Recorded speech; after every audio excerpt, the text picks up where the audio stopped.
Hi! Your favorite homeless moron is back with more stupid ideas, and this time, it's a good one. We're gonna give the homeless people crack and shovels and tell them that there's gold in all the most important French infrastructure. Or we could just nuke France. I mean, we might as well use them. I mean, if not, it would just be a waste of money. Anyways, the best idea my moronic brain could keep up with was to keep milking old... Anyways, the best idea my moronic brain could come up with was to keep milking Ultrakill for content like it's a cow, also known as your mother. So anyways, today I set out to answer the question that absolutely nobody asked. Can you beat Ultrakill without taking damage? Now, the rules for this challenge are relatively simple.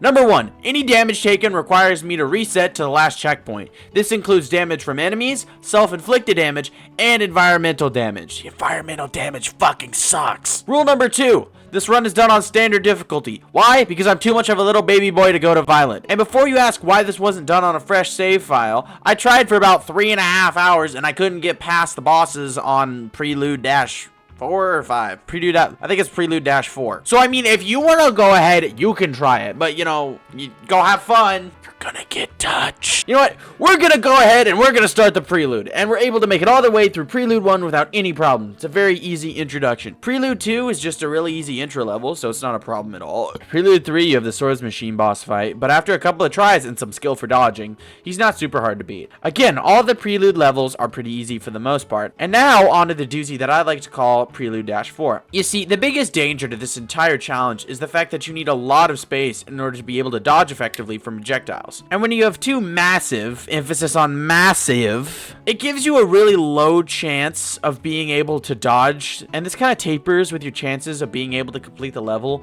It also fades your sanity, kind of like the Nah, I'm just playing. But the two extremely hard men make it very difficult for me to dodge your attack because they take up so much of the already small arena. It's hard. Pause. Whoa, I'm kidding.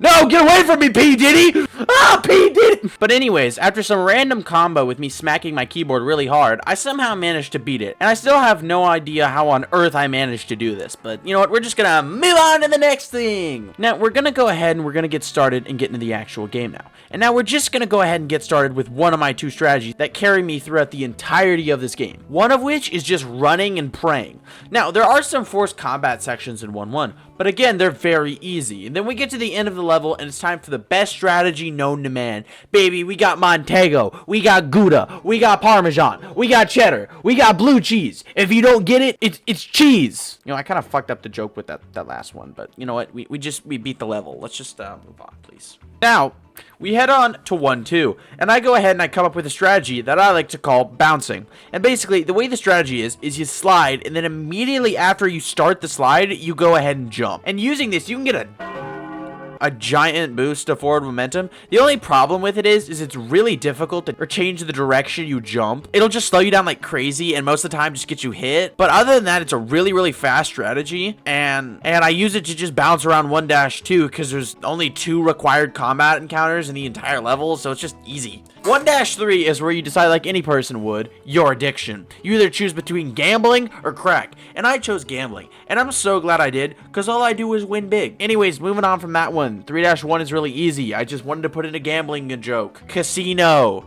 It's not funny.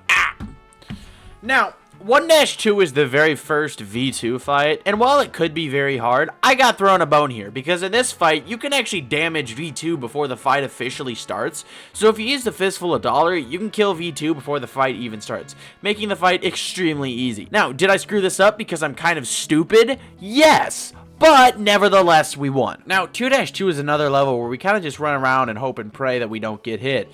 And we gotta hit a bunch of electrical boxes to open up doors, but other than that, it's easier than... Easier than what? Easier than what? Say the joke. Funny man, aren't you supposed to be saying the joke? You should be getting a job.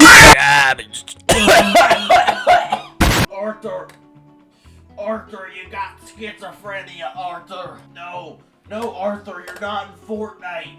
That's not Goku for Fortnite. Now, we're gonna go ahead and get started with 2-3, and 2-3 introduces the Mind Flayer, which has the effect kind of like when the CIA introduced Ebola into Africa.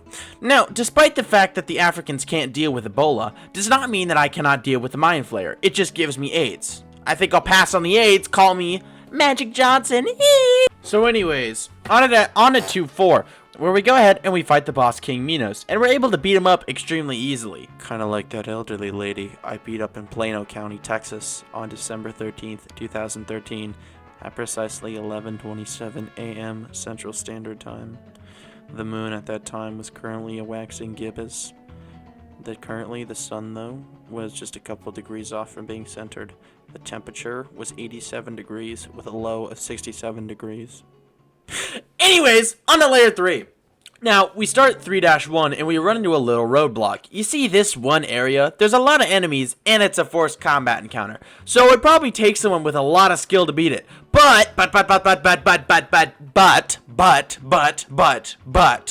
let me reintroduce you to a new flavor of cheese. You see, because this game was probably programmed on a stone tablet by an underpaid computer science major who's probably homeless now, the enemies just start acting like a crack fiend whenever you go into the secret area. And it allows you to cheese things pretty easily. But other than that, this level is easy. Now, on to 3-2 and the Gabriel fight. And the thing about this fight is it's kind of a gamble. You see, Gabriel has 3 attacks that he can pull from his magic roulette wheel. One of them being, he pulls a sword and will dash at you before slashing a few times, and then he's going to throw it at you. One is 2 small swords that he just throws at you, and the last one is a spear, where he'll dive on you from the sky and then throw it at you and you'll explode.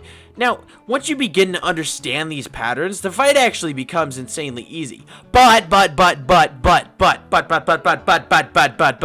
You see, I didn't understand it, and they did not go well. You know, hey, you know what they say, if you hit your head against a wall enough times, eventually the wall will break. Or your head will, but we're gonna go with that first option. Now, 4-1 would seem to be pretty hard, but you can just skip the whole thing if you just jump here. I mean, you just win. Yes, it really is that simple, but simple does not always mean easy. Like, sure, crafting 20-leg parlays is simple in concept, but it takes such skill and dedication that only a professional degenerate like me could do it. Also, it took me 4 tries to get this trick to work, but we're just gonna move on. Now, 4-2 introduces the sand, and the sand is kind of like Diddy. Whenever you touch it, it's gonna touch you back, and it's gonna hurt. Unfortunately, whenever we touch the sand, we take damage, and instead of the sand having to go to jail like Diddy, we just have to reset. Nevertheless, it's cheese time! Hold up, let me find some new cheeses real quick.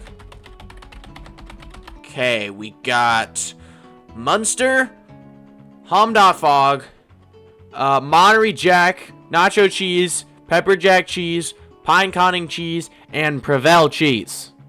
Yes. Anyways, we go ahead and we fight the but you know what, I'm just gonna call this guy SI. We fight the SI, and it takes me a lot longer than it should have. You know, if I feel like I was actually good at this game, this run would have caused me a lot less headache, and it probably would have took probably around 3 less hours, but hindsight's 20/20. 4-3 is actually surprisingly easy because you have a lot of space, and you know what else is surprisingly easy? Taking my meds. You know what else I don't do? Take my meds. And you know what's kind of weird is my friend Rick the other day, he said that jet fuel can't melt steel.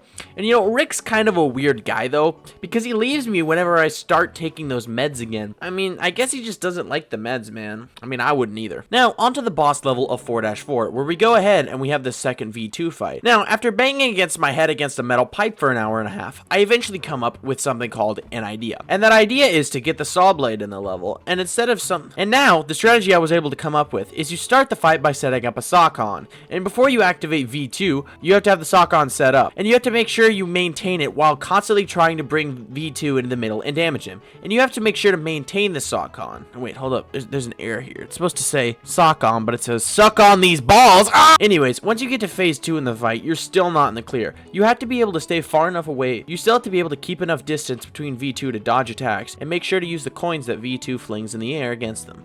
And after a while, you can eventually beat it. But first you gotta bang your head against a metal pipe a bunch more times to do so. You know what? Just play the gag reel. Editor me, just play the gag reel. Now, we go ahead and head on to 5-1, and 5-1 introduces the water, and the thing about the water is that you can't use the railgun. Plus, because of the density of the water, you know, it's hard to dodge attacks consistently, but the good part is, whenever you're out of the water, the enemies start tweaking. Remember, this makes sense because this game was coded on 2 high fives and my college fund. My college fund is empty. I put it on a parlay last week. Shh. Don't tell anyone that though. Now, we go ahead and head on to 5-2, and 5-2 introduces the idols, and the idols are extremely fucking annoying. These things are basically just invincibility totems, and until you destroy them, they make things, well, invincible. But the main question is, if they're invincible, then why can you see them? Swear to God, man, this stupid dumb level is so annoying because you get stuck in tiny arenas and you have to fight massive enemies, kind of like the low taper fade. Get it? Haha, massive. I don't. I fucking hate these stupid fuck shits, man. Anyways, we head over to the tennis boat, and then we give up our Fortnite V-Bucks to the ferryman in order to buy passage to King's Canyon from Apex Legends. You know, tiny side note, does anyone still play Apex Legends anymore? I swear to God, nobody plays that game anymore, like ever. Now, we go ahead and we go get started with 5-3, and 5-3 has what I like to call the autism room. No, sorry, the insane asylum. No, wait, sorry, it's Philadelphia. Get it? Because it's a shithole. Like this one room in here, it's a double gun room. I swear to God, it took me like 3 hours and took 8 years off my life. I mean, it's kind of just like living in Philly, though. I mean, they would steal years off your life if they could. That, and then people in Memphis, they would steal your dreams if they could, man. They will take everything. I mean, air fryer, PS5, the carpet, copper. I mean, you get robbed in Memphis, there's not even anything in your house. The piping is gone, the electrical wiring, your fiber, cable, anything, even the asphalt shingles on your roof, gone. Now, we head on to 5-4, where we end up fighting a giant snake-looking thing. And the thing about this boss fight is, it's essentially a meat write-off with the game's AI. But you gotta remember, I put on a special mod that turns the snake into looking like my glorious, perfect, 6'9", 240-pound, 4-time MVP, 4-time NBA Finals MVP, 20-time NBA All-Star, 20-time All-NBA selection, 6-time All-Defensive selection, and 3-time Olympic gold medalist LeBron Raymond James. And I can easily win a meat write-off against anyone if we meat write off LeBron James. I love my glorious king. If somebody said the Hoover Dam broke, LeBron would stop it. He came back down 3-1. How much harder could stopping a dam be? Now, on to 6-1, where we go ahead and we get to listen to the nice Scottish foghorn music while I try not to give myself a lobotomy while doing this level. And eventually, we get to the ending part, filled with a huge smorgasbord filled with all kinds of enemies, like swords machines, multiple hideous masses, and all kinds of enemies in this very small enclosed arena that can very easily deal damage to you. Oh, but guess what? It's cheese time, baby. And I can't think of any more cheeses to name, but you kind of get the point. I'm beating a dead horse. You know what? I'm trying to figure out another analogy for this. It could be like putting it all on black. No, not the same thing. Pulling the same slot machine? Getting the same drink of Jack Daniels while driving. Now, we're going to go ahead and get started with the second Gabriel fight. And I'm just going to start out with saying this fight fucking sucks. Because, oh my God, I mean, you have to be picture perfect with this. I mean, you have to control when and where you dodge in order to be able to dodge all of his attacks correctly. I mean, in order for me to do this, it took me well over 2 hours. And you know, after that, I restarted doing it and I got all the way up to the very end and I managed to kill him. But you see, shortly after, I took damage. But, you see, when it says escape, that means I've already killed him because the cutscene for the Gabriel end is popped up. And then shortly after that, I take damage from the recall from the conductor from the rail cannon. Now, I did take damage, but if I reset back, that takes me back to the checkpoint, which was saved after I killed Gabriel. Boom, I beat the level, game, set, match, that's over. We're not debating this. I win. That's game. Now, we go ahead and we go on to 7-1. And 7-1 is relatively easy for the most part. You know, you can do a little skip here to save most of the section. But there's one section that I like to call the ball blunder, because I swear to God, this thing is impossible. Because this level introduces the mannequin, and they're extremely tough, extremely fast, and have homing attacks. And god damn it, they suck. So guess what time it is? It's glitches time. Wow, watch me go ahead and try to do the rocket clip for an hour and a half, because that's what I did. And then when I finally get it after an hour and a half, I managed to screw it up, you know, because I'm built different. I'm built sped. I'm constructed with, I think, too many chromosomes. It may be too little, maybe too much. I don't know. I think it's too many. Maybe too little. I'm not sure. Now, we're going to go ahead and go on to 7-2. And the thing about 7-2 is basically the whole level is completely optional. I'm not kidding you. You literally have to kill 2 things. And yes, my power of cheese prevails again. But this time, it was so strong that I ran out of hard drive space. So you don't get to see the end. So just imagine, you know what, no, I'm just going to edit something in. It's going to look so cool. I'm going to be finishing the level. You know what, just editor me, throw something up there.